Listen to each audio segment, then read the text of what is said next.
I'm going to start this for the rest of the meeting. Apologies again for not starting it sooner. We are at the election period of the AGM. So, as I was mentioning, we had 9 nominations for board positions, and we had one last minute update just in the last 24 hours that differs from the package that went out to members. We had one candidate who will not be accepting the board position, and we only just found out recently. So, this slide is up to date with the names that we are voting on for the slate. And we have approved, the board of directors has approved this slate after interviewing and vetting the following candidates. And in your package, there was given a little summary of why we felt that Robert, Julie, Sarah, and Britt were a great addition to our board. And myself, Mike Taylor, and Stacy are being formally added to the board, even though we joined earlier this year and late last year. So we have our returning board members, Melanie, Danny, Candace, Brenda, Deborah, and Anne Marie. And this is the slate that I would like to propose for the board elections. Madam Chairperson, my name is Dani Desjardins, and I second the motion. All right, Thank you.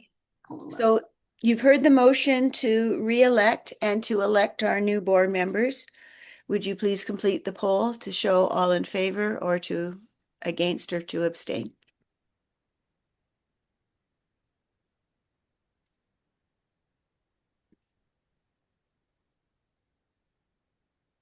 All right. You look like we have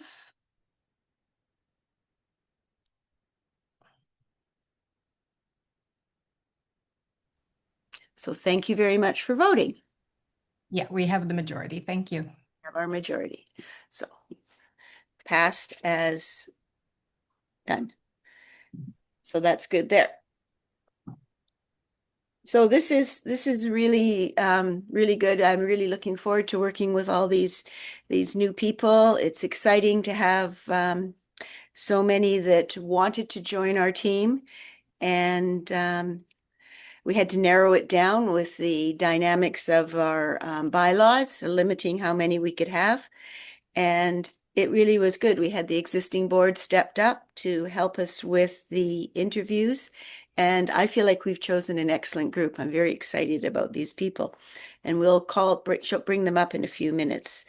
And when we were doing the interviews, I think the thing that came up the most is that people commented on how much every one of the 9 applicants had to offer us. And I really, really felt that. And I'm really excited that we are attracting such wonderful people. So if you are one of those people that didn't make the board this time, please stay around. Please don't leave us, because we are very interested in having you join us and work with us. We're limited by numbers. We have outgoing board members this year, and it's always the part that I don't like to do, is to say goodbye to people. And I'm hoping that they will continue to take an active role in many ways. Stepping down from the board doesn't mean you get to disappear. It just means that you're coming to board meetings and taking that role. But we need your advice. We need your help. One of these people is Sherry Tifo. She joined the board in 2019. And Sherry has been and continues to be a very strong advocate for children in receiving medical care. She's done an amazing job with talking with parents all across the country and helping them learn how to handle their children's medical issues. She recommends medications and pediatric formulations. She's helped Health Canada develop their special access programs. And she was also the regional rep for the Southern Ontario, Central Ontario group for a while.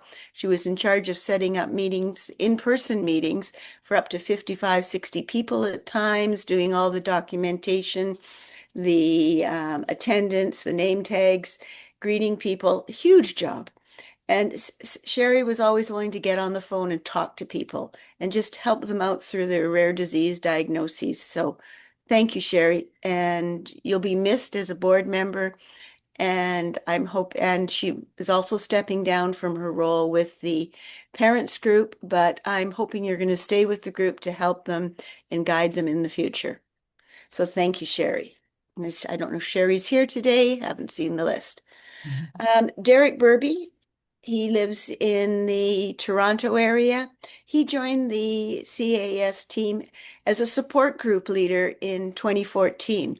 And I went back and I went digging through old minutes and AGM reports to get a little history here. And I discovered that he was strong-armed into this by his parents, Rick and Denise. Rick was our secretary treasurer until a year ago, and his wife Denise was actively involved in the Canadian Addison Society. And I guess Derek, as as an older teenager, young man, would reach the point where he could be more involved in his care and everything, and they strong-armed him into becoming the youth group leader. And so I think that lasted for about a year. It was called the President's Youth Council, had a very official sounding name.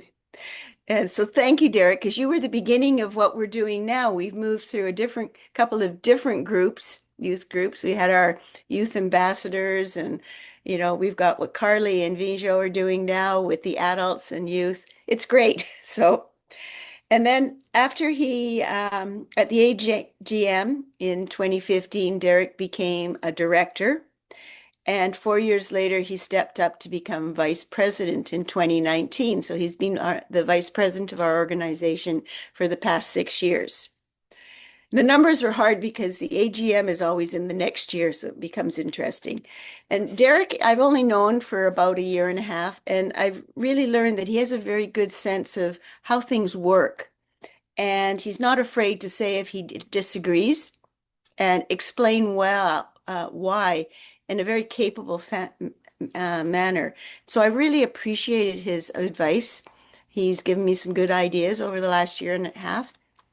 And I hope he hangs around and keeps giving us advice. He's done so much for our organization. Thank you, Derek. Another one of our long-term members is Roger Steinman. I don't think he's here today. He's off camping with his family and friends, lucky man. And he's been on the board since 2014. And so about 11 years. All these people seem to join at the same period of time. I guess a time of growth like right now. He became vice president at that time, and he held that position until 2019 when Derek received it. And Roger has promised to stay on board and help with committee work. He may regret that because I think we'll contact him and get him going on some of these things because we could always use his advice and his suggestions. And it makes a difference. So thank you, Roger. Derek Clark lives out in British Columbia on Vancouver Island. He's also stepping away from his responsibilities. And Derek was one of the first face-to-face meetings I had with somebody else that had Addison's disease. And after I got involved with the organization, he said, "Hey, I live in the News Bay. I'm 20 minutes away from you. Let's get together for coffee." And I went, wow, this is great. And I discovered he's a wealth of information. He knows all sorts of background facts, and it was fascinating at our last support group to learn about the Black Plague and its interrelationship with Addison's disease and other autoimmune issues. So Derek contributes a really interesting side here. And we have the same endocrinologist, so we get to share notes on him too. Derek joined the board in 2010. So he's really our long-termer here. He took on the Vancouver Island Addison support group in 2015. And to this day, he's been managing both portfolios. The Vancouver Island group has now evolved, like all the other groups, into a British Columbia group rather than just a smaller regional group. And so he's helping us out with organizing this new British Columbia group, and he's been sticking with us for a little bit longer with the group to make sure we're on track, and that's fabulous. And Derek, I'm really hoping that we can get together for a coffee soon and catch up again. So thank you, Derek, for your 15 years of service to us all. Pascal is here somewhere in the group, and she's our past president at the time. And Pascal has been on the board since 2022. She joined as president of the organization after the death of Harold Smith. And she stepped up and really helped this organization get back on its feet again. After we'd been through a few presidents in a couple of years there, I think 3 different people over about 3 years. And so, and then Harold had returned. He'd been the president and he'd come back. And so for Pascal to come in and help us pick up this and straighten things out, she also helped move us into sort of the more modern area of starting to use technology and resources that were online, and gave us lots of good ideas and feedback about how to move forward and where to take this organization. She stepped down as president a year later, and that's when I came on board.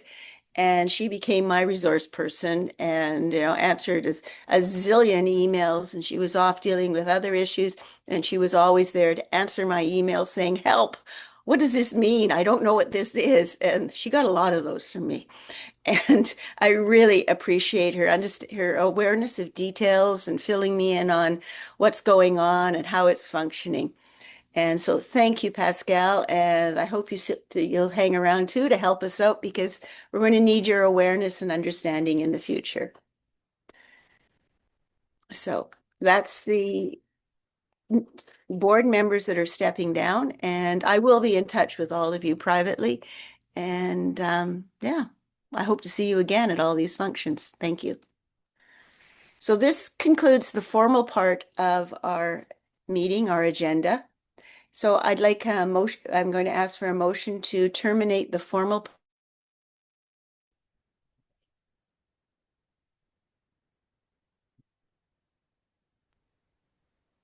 Do I have a second? Yes, Madam Chairperson. I will second. Oh, okay. Sorry. It's okay. So you've heard the motion to end the formal part. All in favor?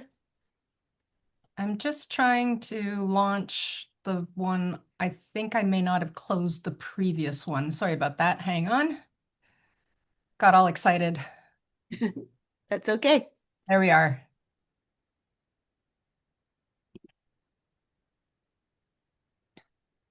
All right. That's it. So thank you. Thank you, Debbie. And we do have quite a bit more to share with the membership. So we hope you'll stick around for the less formal part of the meeting. We're going to start by introducing some of the folks who are on our board, who are on our support teams. And we would love for you to just each state your name and what you do for the society, and then we'll go around and then we'll end up with some information and some updates further to Debbie's intro that she gave earlier. So in no particular order, but in an order that I'm going to just try and go around one by one. So Carly, why don't we start with you? Yeah, hi everyone. My name's Carly Sharon. I started with the Canadian Addison Society in 2021, I believe. I was diagnosed with Addison's in 2020. I started off as the newsletter editor. I'm still in that role, but about a year ago, I also took on the role as co-lead for the support group for the youth and young adults. So we've been working on doing some support group meetings to try to support the younger members of our organization. Thank you, Carly. Thank you. I'm going to go to Danny. Hello, everyone. My name is Dany Desjardins. I live with Addison's disease. I also live in northern New Brunswick. I'm a board member, and I'm a co-lead for 2 support groups, the Francophone support group and the Atlantic region support group. Thank you. Debbie, we've had your introduction. Jackie. Thanks, Kim. Hello, everyone. My name is Jackie McKenzie. I live in Ottawa, Ontario, and I have adrenal insufficiency. I am the new lead for the pump group in Canada for CAS, and we had our first meeting in May, and our second meeting is coming up in October. First meeting in May was very well received. We had a great turnout, and I'm very excited about the next meeting and excited to be here today. Thank you. Thanks. Mike, you introduced yourself as treasurer. Do you just want to give a little background on who you are? Sure. I'm less an accountant and more of an IT guy. So treasurer is the role I perform for financial purposes for the organization, but I'm helping out with developing the website and getting us set up on Google Workspace and improving the tools that we use in the digital sphere for the Addison Society. So that's more my forte. And your newer role was supporting as Oh, host that's true. support? Yes, and I am I'm the support group lead for the caregivers support group. Great. Thank you. Brenda.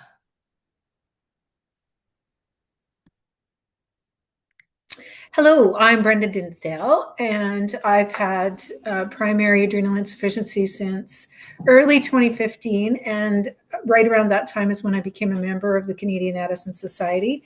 And ironically enough, I live in the same town that the original support group leader for this area lives. And briefly, I had moved to Alberta 2020, 2023.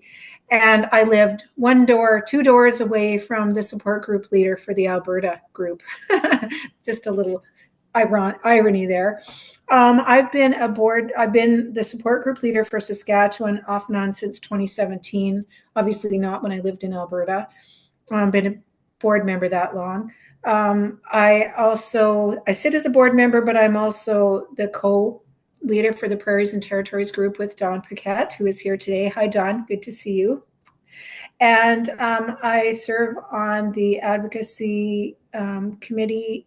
I'm hoping to get involved quite extensively because Saskatchewan is a hellhole for advocacy right now. We need a lot of work going on. So hopefully in 2026, I'll be running with boots on the ground real hard to get some of that done around in our area, the whole prairie provinces.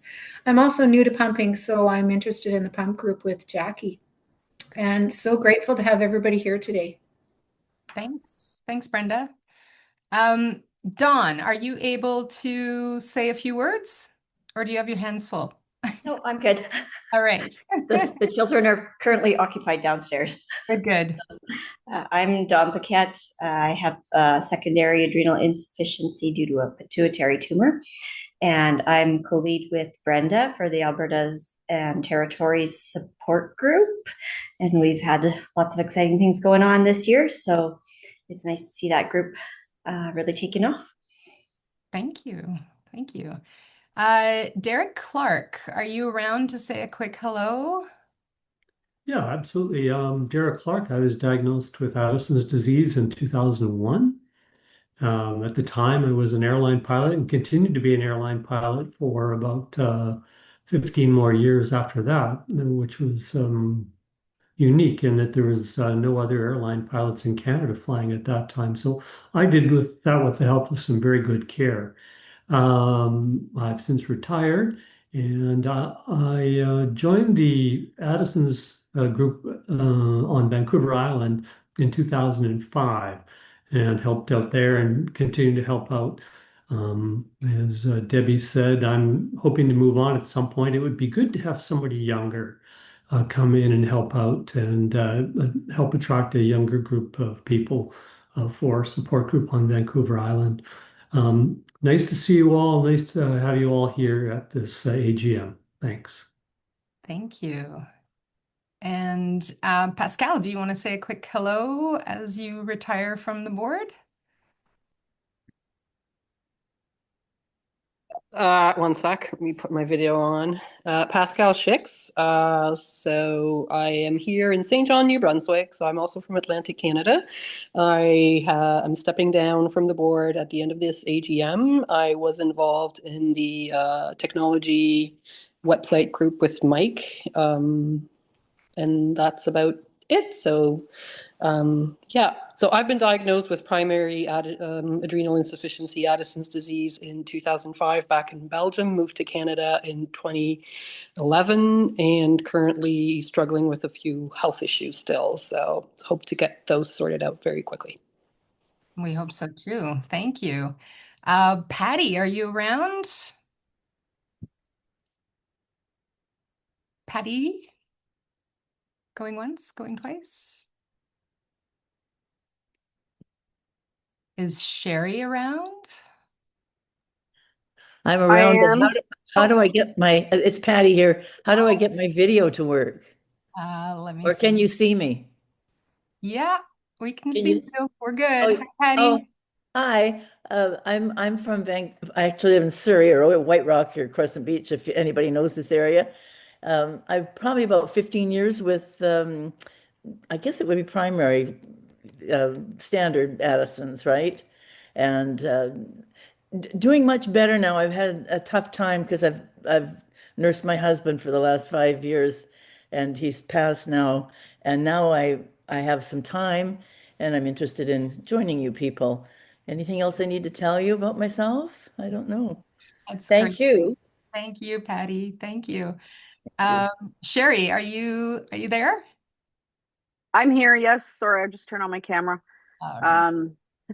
So I'm Sherry. I was actually, I don't have any form of adrenal insufficiency. It's my daughter. She had to have her adrenal glands removed, and therefore she is now, primary adrenal insufficiency.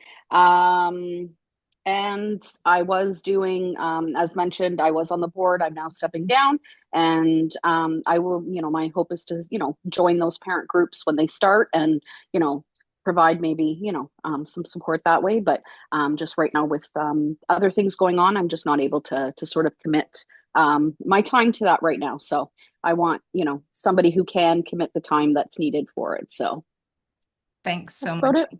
Thanks. You've been a huge help. And thanks to everybody who is stepping down from their volunteer role. We do really appreciate it.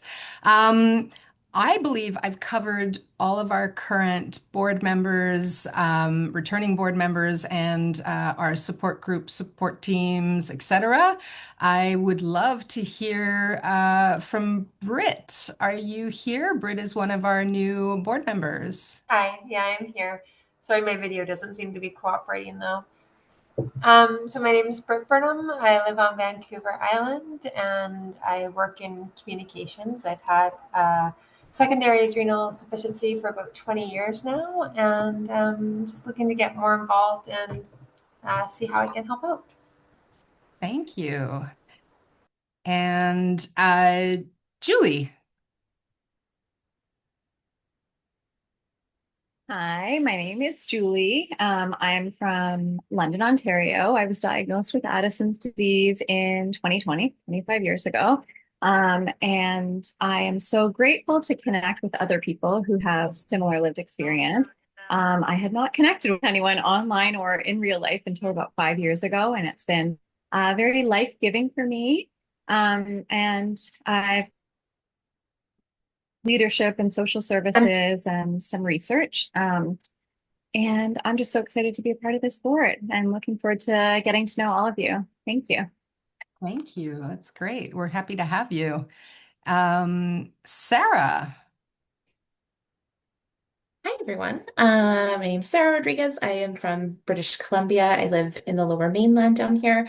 I am a parent to my daughter was born with salt-wasting congenital adrenal hyperplasia. So we've been learning all about that. She's 9 years old now. I've been advocating for the last few years, particularly around supports in school for children with adrenal insufficiency. A lot of our children here, particularly in British Columbia, but I also know like across Canada, don't get the same supports as other children with other disabilities. So I've been working with that, and I've it's been so great to have the help of the Canadian Addison Society. So I hope I can give back as being a member of the board. I'm also really passionate about finding community. I live with disabilities myself. And I just know being a part of the community, other members are such a wealth of knowledge, things that you sometimes don't hear from your doctor or other professionals. You hear from people who are living with this day to day. So I'm really passionate about connecting with others. And I'm really excited to join the board. Thank you. We're happy to have you. And last but not least, Robert.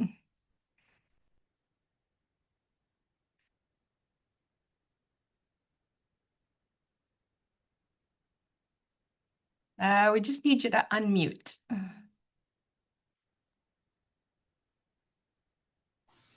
Sorry about that. Yeah, my name is Robert G. I'm a senior manager with the commercial banking team at CIBC. I was diagnosed with adrenal insufficiency in 2019. I saw that there was a board posting through the email channel, and I've been looking to get more involved, and so I applied to be a member of the board of directors, and I'm looking forward to working with everybody going forward. Super. Thank you so much. All right.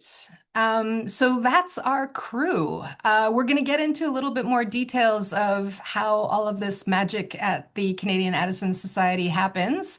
But first, I'm going to talk to you a little bit about our membership and our fundraising. So I am the person, so I didn't really formally introduce myself. I'm Kim Fuller. I also live with Addison's. I was diagnosed in March of 2024, and the minute that I found this community was when I found my people, and I really, really appreciated the support that I got, and much to what Sarah was just saying about, being expert patients. We find we learned a lot more about our disease through our colleagues more than even our medical practitioners. So very grateful for that, and I just really wanted to give back, and so I was very happy to join the board last November. And so I've been overseeing a lot of the digital transformations that Mike was mentioning as well, and improving our policies and processes as we grow, because we've reached a tipping point where things are getting really interesting. So I cut Mike off earlier where we are at with our membership now. So we have over 650 people in our contacts, and we have broken the 600 member mark. So we are currently, as of last night, we have 618 members across Canada, 90 of which have joined us since January. So what we're seeing is, with our new online membership form and with the growing information that's available online, we're really seeing an uptick in our membership. And we imagine that it's going to continue to grow in the coming years as more and more people become aware of adrenal insufficiency. And we want to be ready. So that's why we are formalizing our processes. Like, even doing our AGM the way that we did it today was in preparation for this growing community. And we're quite a larger number than we have been in previous AGMs. So it really shows that our community is interested in what we're up to, and looking to support us in different ways. And you'll be hearing from us quite regularly over the course of every year, where we'll be sending out information and keeping you informed of our different activities. In terms of what we've been doing to keep our membership informed, we've formalized a digital newsletter. So that's been going out into your inboxes. We're aiming for quarterly. So Carly's been busy working on the October edition, which should be coming out very soon. And we've also been inviting folks to our different support groups. As you've seen, they've grown quite quickly, and we've been able to host a lot more through Zoom, which has seemed to really make it accessible. And that's one of our goals, is to make these groups as accessible to everyone across the country as possible. We've also had some activity on social media that's been growing, and that's been included, just promoting some very important things, whether it's public advisories of shortages of medication or new reports or studies that have been released. We are working really closely with our health and research team to continue to support our members and provide information on what's going on in the medical sphere as well, and also just promoting our activities. And some of them have been meeting in person. So you can see here in the top right corner, we had a great in-person Edmonton turnout not too long ago. And so while we have gone very digital for quite a few things to make it easy for us to stay connected across the miles, we still also very much value that in-person activity. So we're really thankful for our volunteers who spend time organizing these activities for us. In terms of fundraising, the online donations are on the rise as well, as Mike mentioned. What we're seeing is that more members are making an additional donation when they're paying their membership fee. And sometimes we're seeing up to 3 times the value of the membership. So some people are making their $25 payment for the lifetime fee, and then they're adding either a $25, a $50, or even sometimes a $75 donation. And so that's really great. And it shows that the value that our members are getting is really appreciated, and we hope to see this trend continue into the next year. And we're going to be working on some activities for activation. So we do have some folks that have been attending our support groups who are not yet members. So we're going to be inviting those people to join. We're also going to be asking for support at the end of the calendar year for some extra donations. And so those will be coming into your inbox shortly, along with more newsletters and more updates on what we're doing with the group.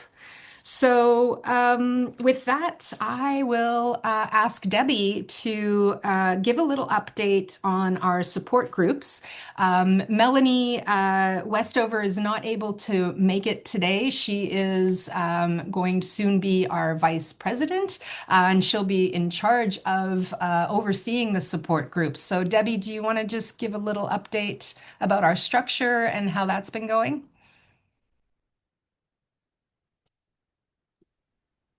Okay, I think you can hear me again. Thanks, Kim. That was great.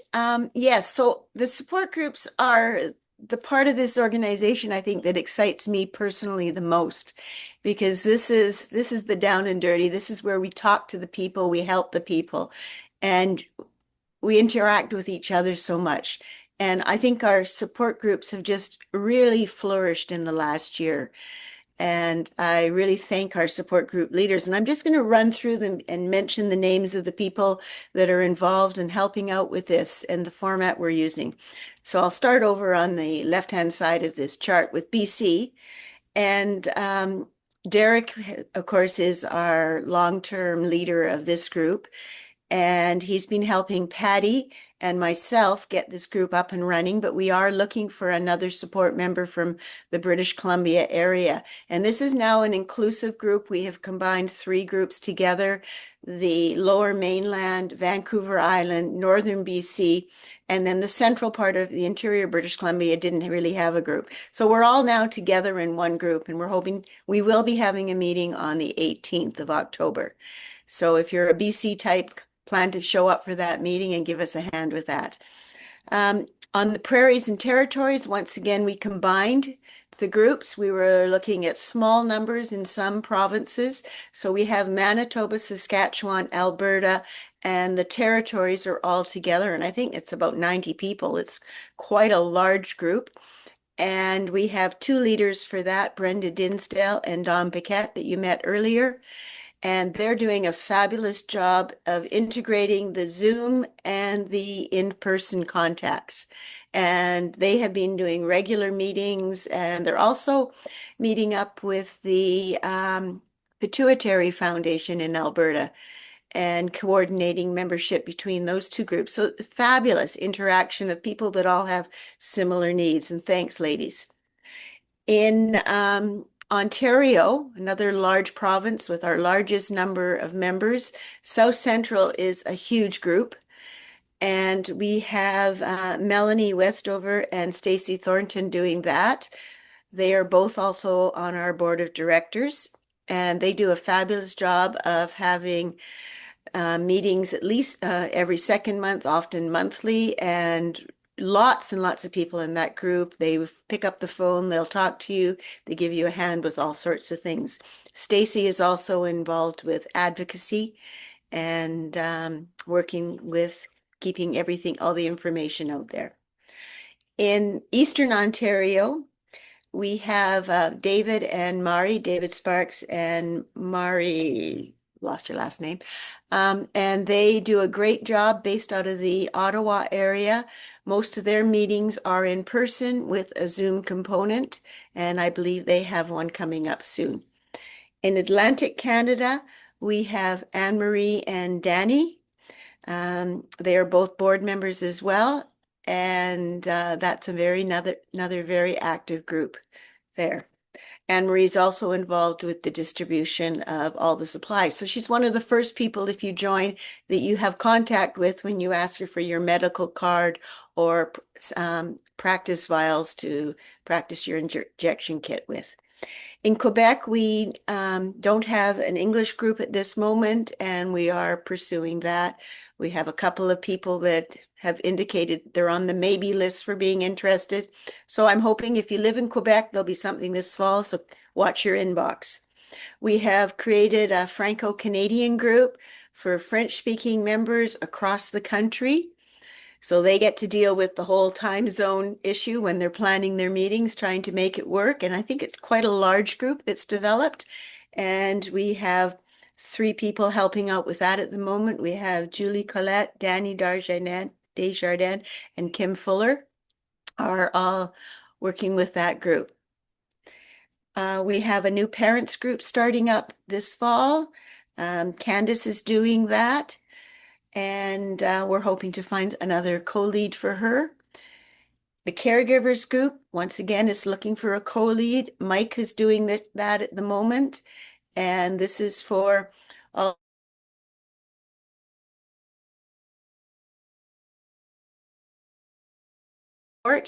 and it's a chance for them to talk to somebody that has been there, done that, and survived it.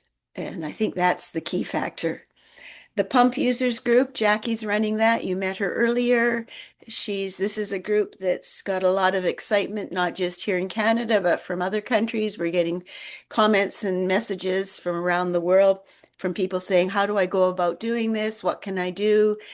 And it's a future for some people. It's not the way to go for all of us, but it's an excellent method of handling our medications for many people. The youth group is a new one that we're working on, and Carly and Vijo are doing that, and I'm hoping to see more support. If you're a caregiver of a teenager or a young adult, this is the group to get them involved with so they can talk to people that are living their life and have some support with all of that. So our support groups are really growing and changing, and we are open to more ideas. I've had a few people make suggestions for ideas for more groups, and we can certainly talk about it.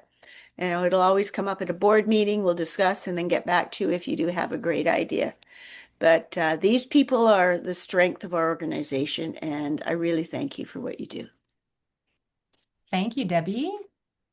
So we'll move over to the governance structure. So just to give you an update on how that's been coming along, we have our executive, which consists of Debbie as president, soon to be elected Vice President Melanie Westover, myself and Mike in our respective roles.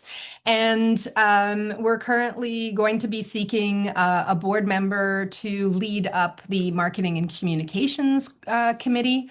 We have Anne-Marie, who's a board member, who is leading up our Health and Research team.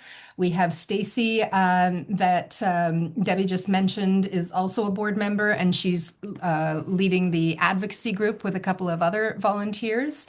And we're also looking for one of our board members to lead the fundraising efforts. So we'll be having a board meeting following the AGM, and we'll be discussing who can step into these roles. And we also have roles at large for our board members. And each board member is expected and asked to sit on at least one committee.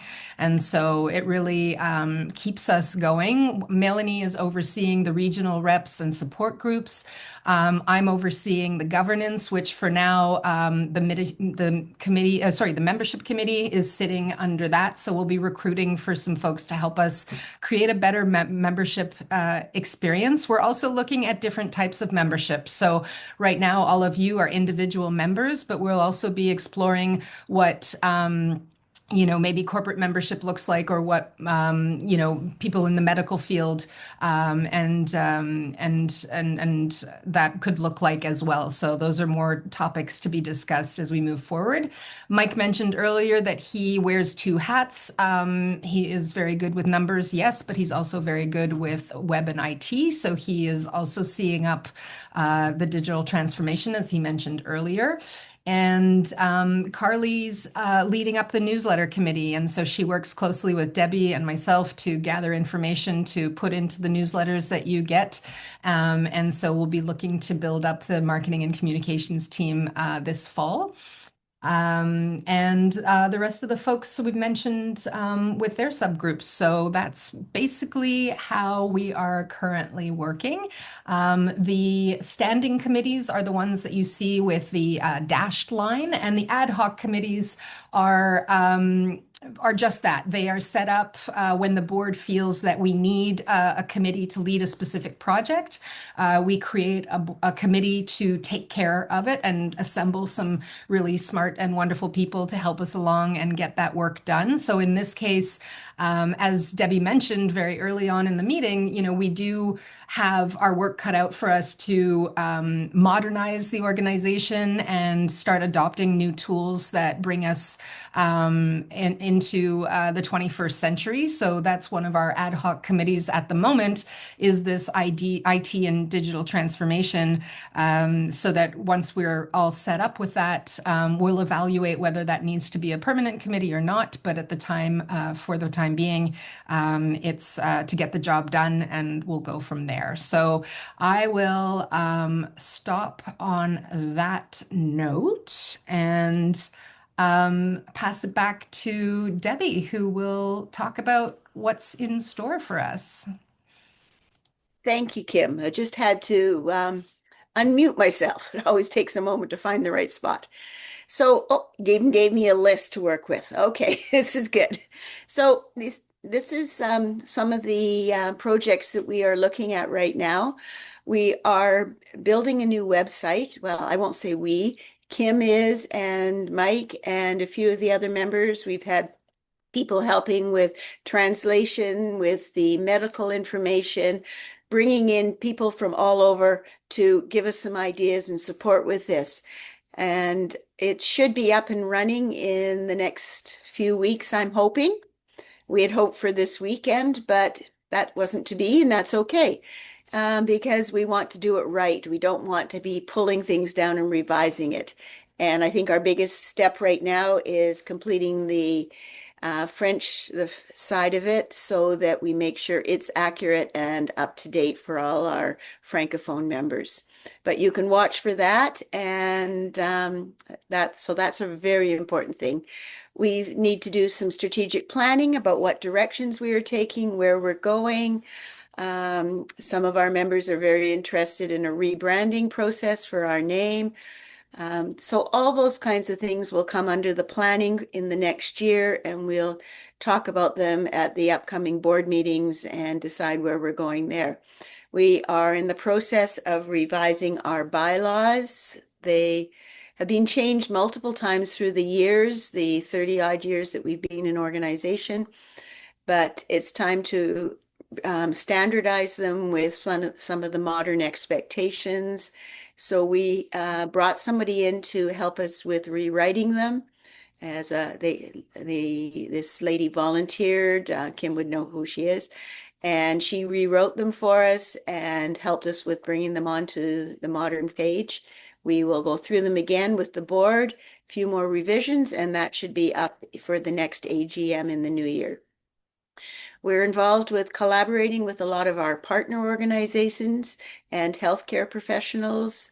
We're working within Canada with public health agencies.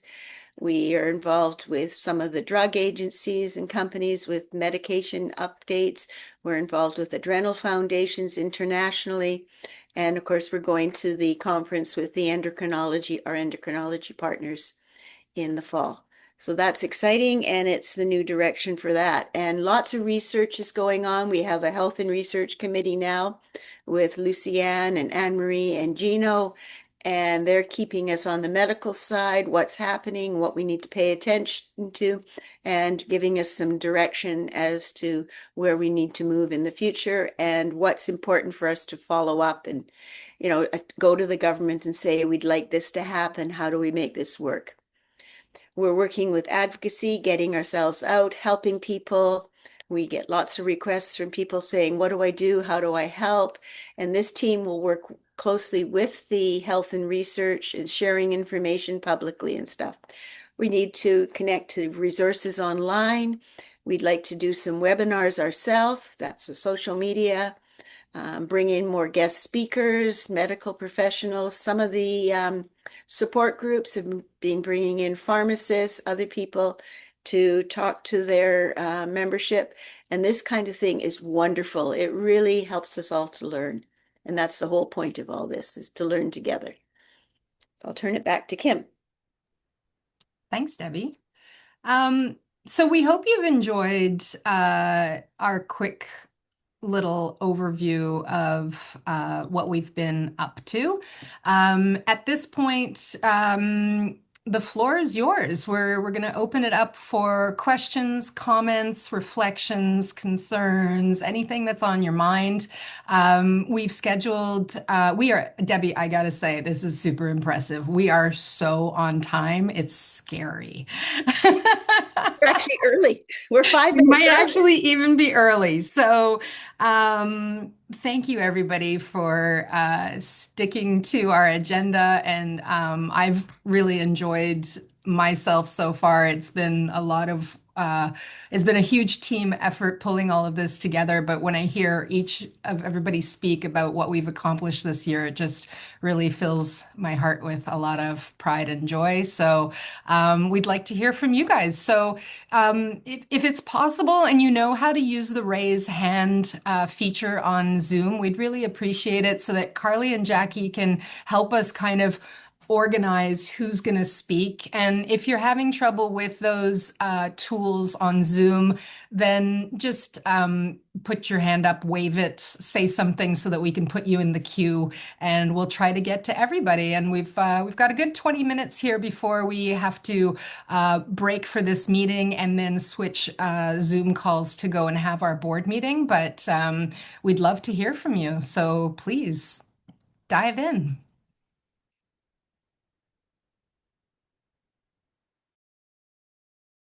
I see Kathy with her hand up.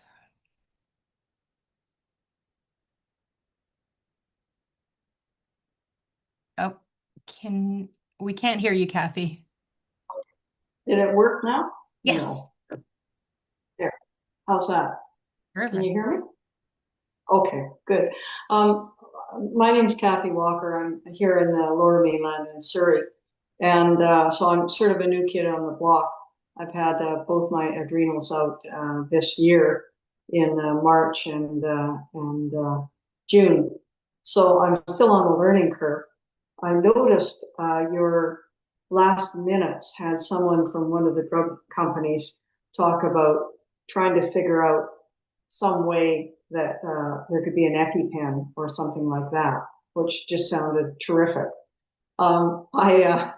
I'm not physically strong enough to be able to get those little vials squished together.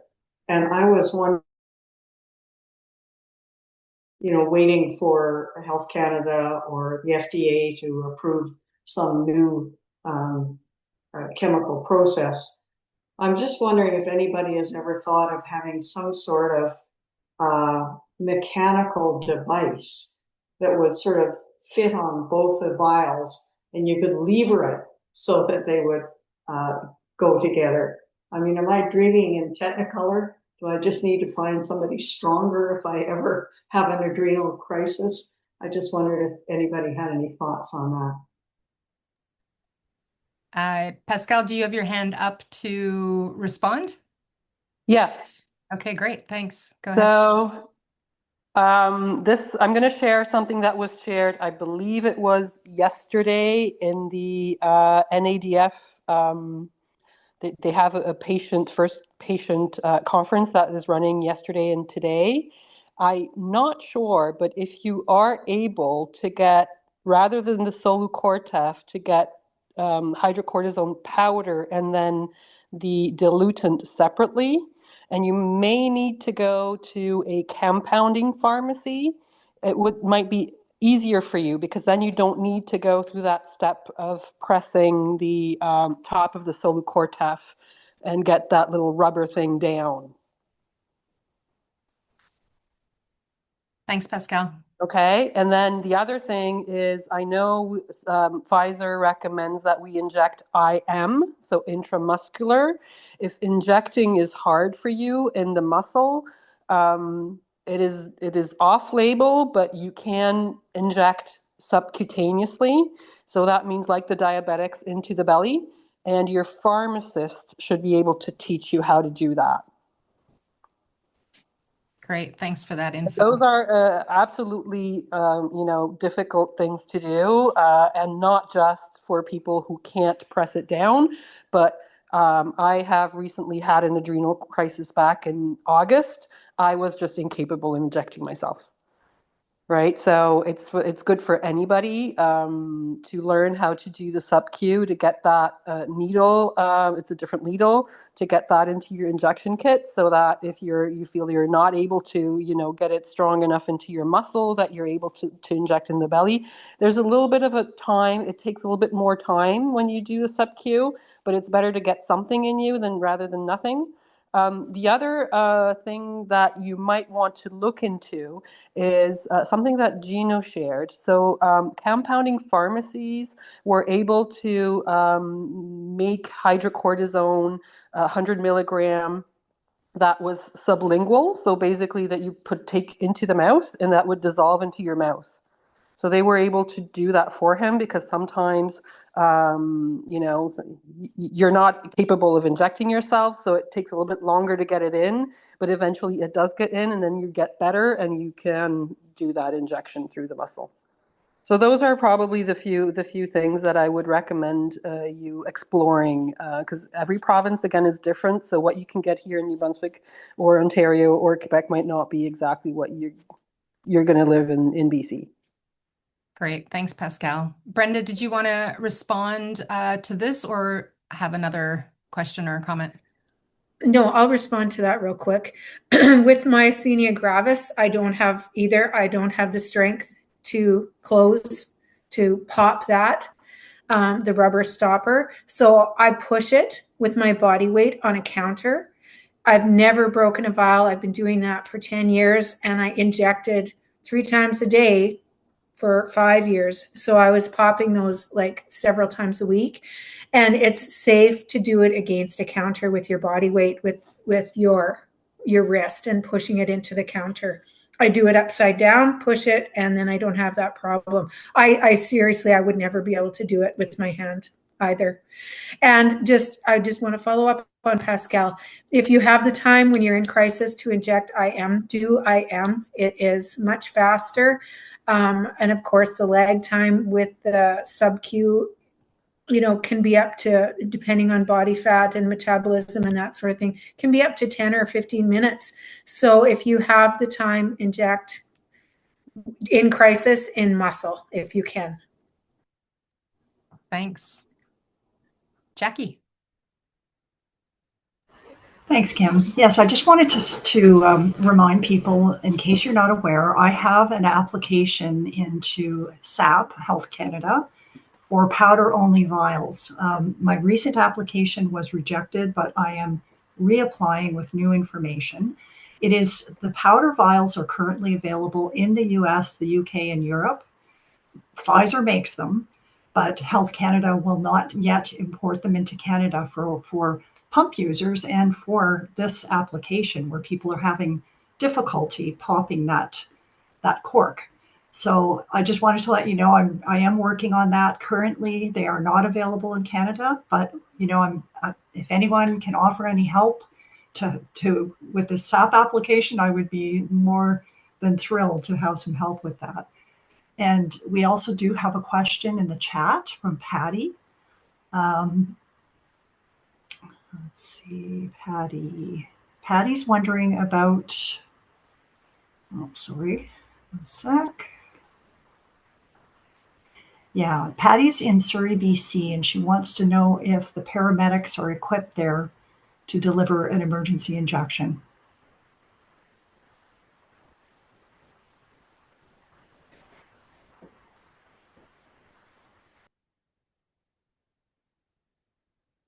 Hi. Yes, they should be, but don't count on them having it in their, the advanced paramedics, I believe, are carrying Solu-Cortef, but the regular paramedics may not be. It's still happening and it's still a process. So I would say have your own, and even if you can't administer it yourself, you can indicate to them where it is, or someone can give it to them or something.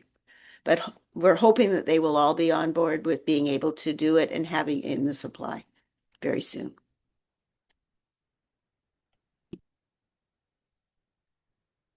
Thanks. Jackie, did you put your hand up again?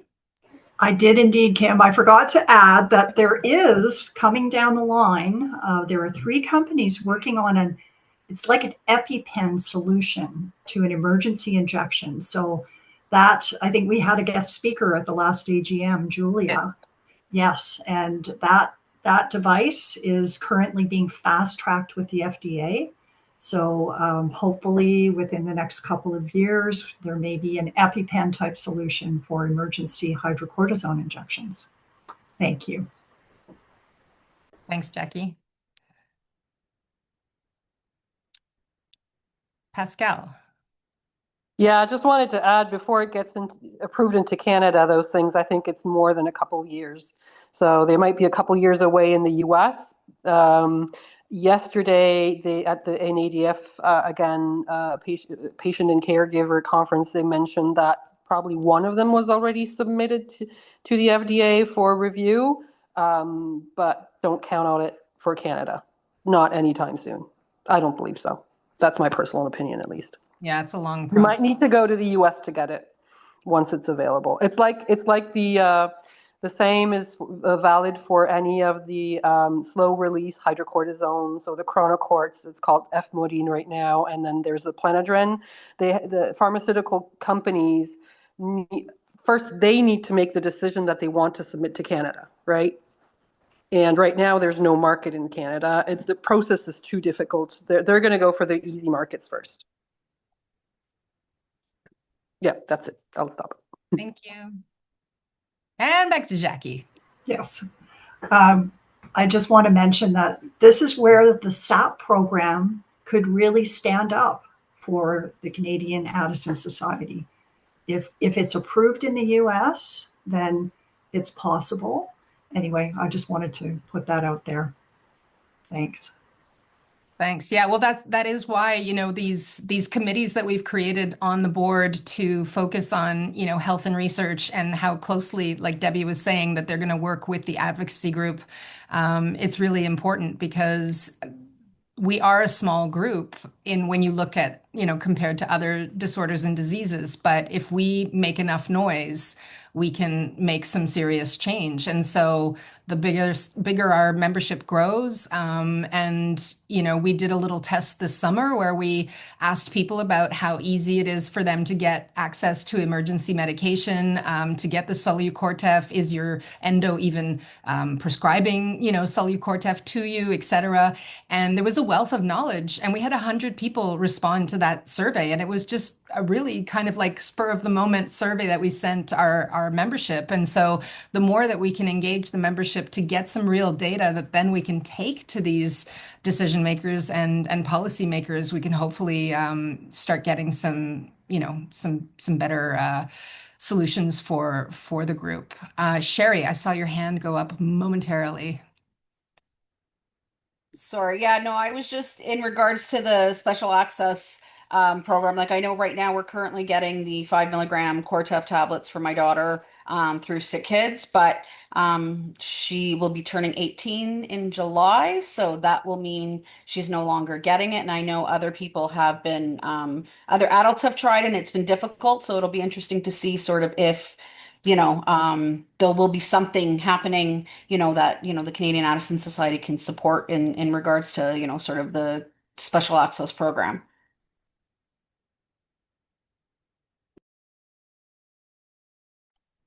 Thanks, Sherry. Does anybody else have any questions or comments?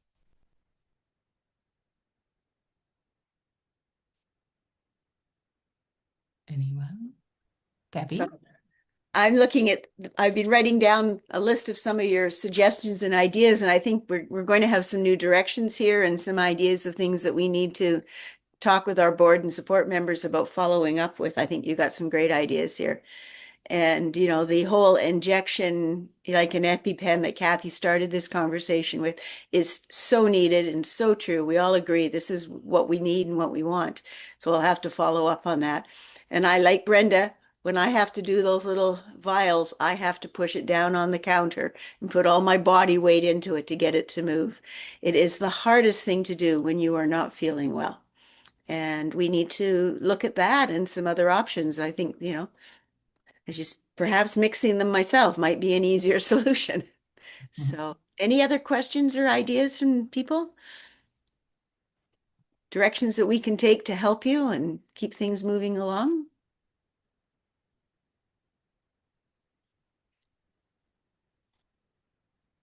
Pascal? Yeah, I just wanted to add, if you're going through the special access program, there's another drug that is called F-cortisol, and that actually is coming with the hydrocortisone and the solutant pre-mixed. The disadvantage of that one is that the shelf life is shorter. I think it's maximum 2 years. And they're harder to cut because it's a glass vial and you need a little thing to cut the top and you can easily break it. But at least, I mean,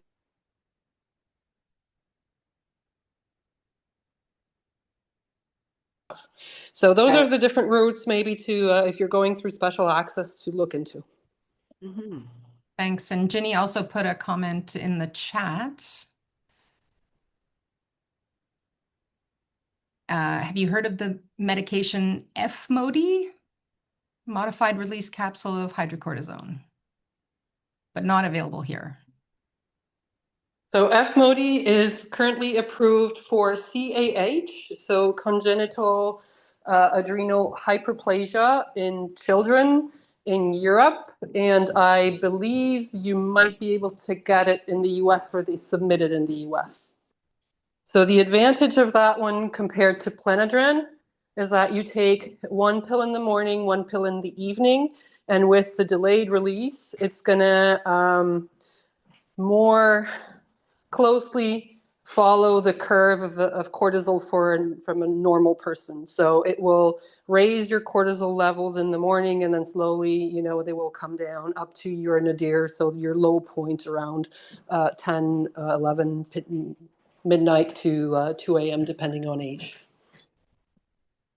Hey. And again, to get it in Canada, I mean, until they actually submit an application to get it approved here, we're not going to get it. The only thing would be special access. All right, Pascal. Anyone else? Comments, questions?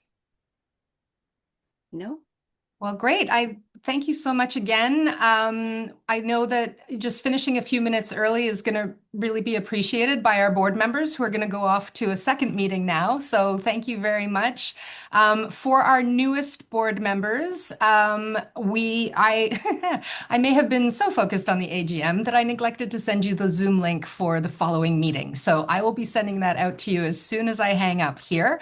We have just enough time to get a coffee or a glass of water or some electrolytes, in my case, and we'll be seeing you on the next link at the half hour. And for the rest of you, Debbie and I are just so thrilled that you guys came out in such great numbers and that you're showing interest in what we're doing at the society. So Debbie, do you have any closing words? Mostly thank you. To everybody, those that participate and help, and those that are here, because your presence means that we are helping somebody somewhere. And it's not just board members, there are some of our committee members, support team people that'll be coming in for part of the board meeting as well. And look forward to seeing you there in a few minutes. So, and if you don't have the link and you think you should be there because you're a support team person or a committee member, let Kim know and she will get it to you right away. Or you can check like me and discover, and Mike, that you hadn't registered for it. Therefore, it didn't work. All right, I'll send that out shortly. Thanks, everybody. Thank you very, very much, everyone. In touch Bye. soon.